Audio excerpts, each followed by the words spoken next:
Imagine this, your world turned upside down by an outrageous demand that strikes at the very heart of who you are as a parent. That's exactly what happened to me. My mother-in-law, Karen, shocked me beyond belief when she pressured me to hand over custody of my 3-year-old daughter, Lily, to her younger daughter, Emily, and Emily's husband, John.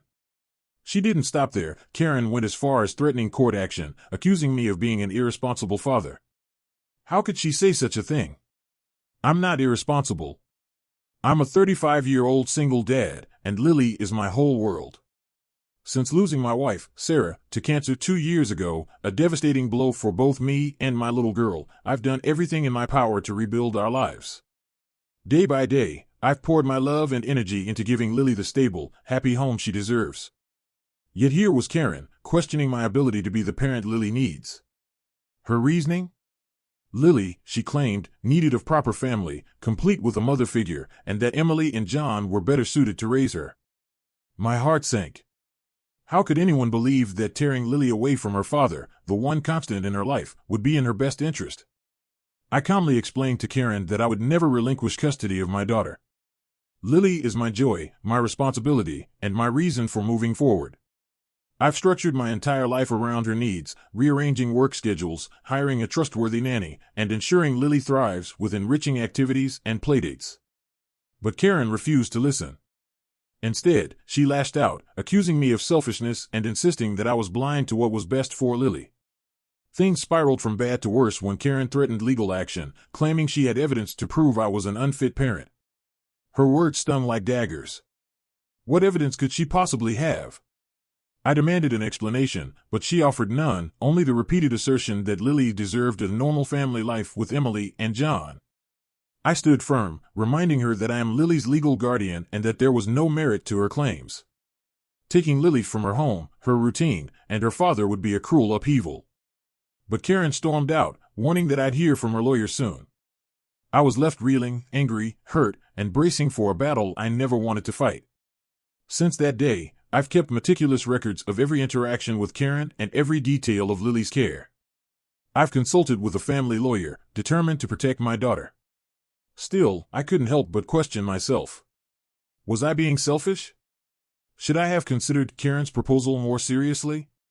Emily and John's struggles with infertility are heartbreaking, and I sympathize deeply with their pain. But how could that justify taking Lily from me? Despite the turmoil, I maintained our routine for Lily's sake. We went to the park, read bedtime stories, and I did everything possible to shield her from the storm brewing around us. Yet anxiety loomed over me, a persistent shadow whispering, "What's next?" Then came the letter. A formal legal notice from Karen's lawyer, filled with accusations that felt like daggers to my heart. Neglect? Emotional abuse? They claimed I worked too much, leaving Lily with strangers, her beloved nanny of over a year, and that I was emotionally unstable due to my grief. Each line of that letter was a fresh wound, twisting my love and dedication into something ugly and unrecognizable. Fueled by equal parts fury and heartbreak, I immediately sent the letter to my lawyer. She assured me the allegations were baseless and urged me to gather evidence, character references from Lily's pediatrician, preschool teachers, and family members who could vouch for my parenting. Reaching out to people for references, I was overwhelmed by the outpouring of support that followed. Lily's preschool teachers spoke warmly of her development and vibrant social skills, highlighting how well-adjusted she was despite the loss of her mother. Our pediatrician contributed a glowing letter, detailing Lily's health and my steadfast dedication as a parent. Even Sarah's cousins and aunts stepped forward, offering kind words and affirming that they disagreed with Karen's actions. Yet, despite this wave of reassurance, I couldn't shake the gnawing sense of betrayal. Karen had been part of our lives since Lily was born, supporting us through Sarah's illness and even in the aftermath of her tragic passing. I had always believed we shared a bond, albeit strained at times by mutual grief. But now? It felt like she was trying to dismantle the fragile family Lily and I had worked so hard to rebuild. I wrestled with my thoughts, attempting to understand Karen's perspective. Could she genuinely believe Lily would have a better life with Emily and John? Was her grief driving her to hold on to Sarah's memory through Lily in a misguided way? Yet, no matter how much empathy I tried to muster, her actions felt unjustifiable, her hurtful accusations even more so. Then came an unexpected development. Yesterday, Emily and John showed up at my doorstep unannounced. After Emily's earlier apology for her mother's behavior, their sudden appearance caught me off guard. With Lily napping, I invited them in for a quiet discussion, hoping for civility. Emily initiated the conversation with what she clearly thought was a heartfelt appeal. They believed it would be in Lily's best interest to live with them. John nodded along, looking uncomfortable but evidently supportive of his wife. I listened patiently, doing my best to keep my emotions in check. When she finished, I reiterated, firmly yet respectfully, that Lily was my daughter, and I had no intention of relinquishing custody. I outlined the stable, happy environment I had worked tirelessly to provide for Lily and explained how disruptive such a change would be to her well-being. But then, Emily's demeanor shifted. Her face hardened, and her tone grew sharp. She accused me of being selfish, of depriving Lily of a mother's care. The word stung, but what followed left me speechless. She claimed I was planning to marry another woman and make her Lily's stepmother, a complete fabrication. When I denied this baseless claim, Emily's agitation escalated. Her accusations turned cruel, cutting deep. She declared that I had never truly loved Sarah and insinuated I didn't love Lily either. According to her, if I cared at all about my daughter, I'd let her go to a real family. The venom in her words was stunning. Before I could respond, John attempted to calm her down, but she brushed him off.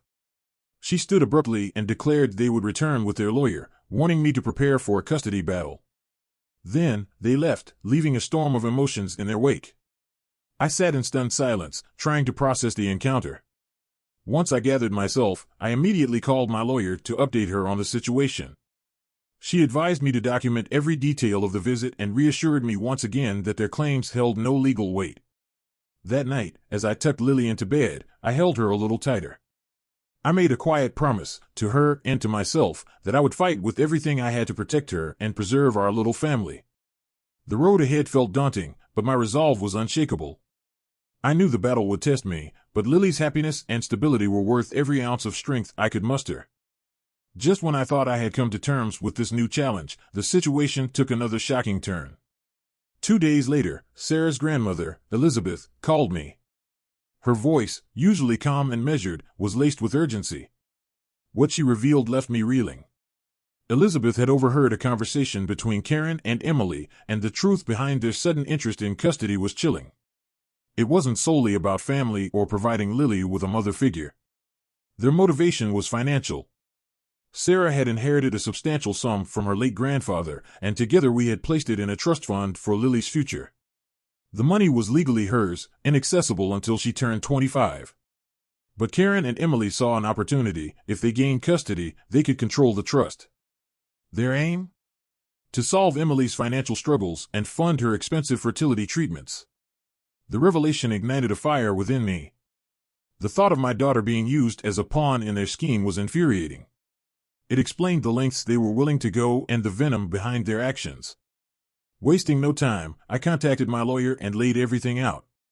She advised immediate steps, documenting Elizabeth's statement, reviewing the trust documents for any vulnerabilities, notifying the trustee to safeguard against unauthorized changes, and potentially filing a restraining order against Karen and Emily. We also began preparing for court, should it come to that. As I stood at the precipice of this battle, one thing was clear: I wouldn't let anyone compromise Lily's future or her happiness. Whatever storms lay ahead, I was ready to face them.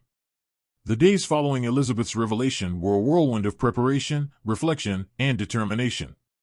As I gathered documents and followed my lawyer's meticulous advice, the betrayal cut deeper with every passing moment. How could Sarah's own mother and sister even consider using Lily, our sweet, innocent daughter, as a means to their financial ends? The thought was unbearable. Anger simmered beneath my calm exterior, but I held it together for Lily's sake. She had sensed the tension and clung to me more often, her wide eyes searching for reassurance. I responded with extra hugs, bedtime stories, and whispered promises of unwavering love. That night, as I tucked her into bed, I found myself staring at her peaceful face, thinking of Sarah. Oh, how I wished she were here to help guide me through this mess. But even in her absence, I knew what she would have wanted.